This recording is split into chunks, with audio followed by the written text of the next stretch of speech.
Prior to the Voting Rights Act of 1965, Black Americans have always been targets for voter suppression. We're going to talk about 3 different types of voter suppression: poll tax, literacy tests, and all-white primaries. A poll tax is a uniform amount levied on each individual. It became a mechanism of voter suppression directed at Black Americans, especially in southern states. While southern legislators claimed that poll taxes were designed to raise revenue, its primary purpose was to suppress the African American vote. In 1939, Tuscaloosa, Alabama news editorial wrote, "This newspaper believes in white supremacy, and it also believes that the poll tax is essential to the preservation of white supremacy." Poll taxes disproportionately affected Black registered voters, and after they were implemented, their participation reduced by 50%. Literacy tests. Literacy tests were used to exclude a certain race of people.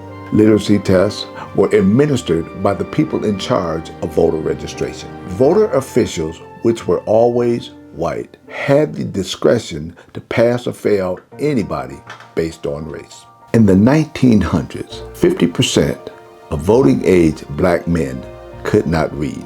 That disparity made literacy tests one of the most effective tools used to suppress the Black American vote. Illiterate white people were often excluded from these literacy tests through the use of the grandfather clause, which tied their voting rights to their grandfather before the Civil War.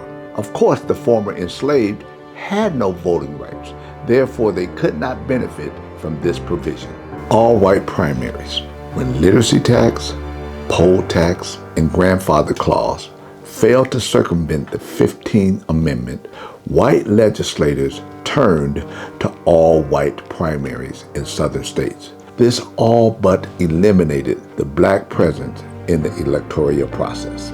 Dr. Mitchell of the Jesuit Social Research Institute wrote, "The notion and reality of Black political power threatens the racist portion of the American body of politics." He goes on to say, Black voters mean that Black people have a say in the laws that are passed and the taxes that are levied. And that's what frightens white supremacists the most. A book that I recommend for your Black History library is called One Person, No Vote by Carol Anderson. Before we wrap up today, I want to make sure you don't miss this opportunity. The stories we've covered are just the beginning. At unlockingblackhistory.com, you can dive deeper with our free community, exclusive content, and a workbook designed to help you reflect and grow. Don't forget to hit subscribe and turn on the notifications so you don't miss the next chapter. I'll see you at the next video.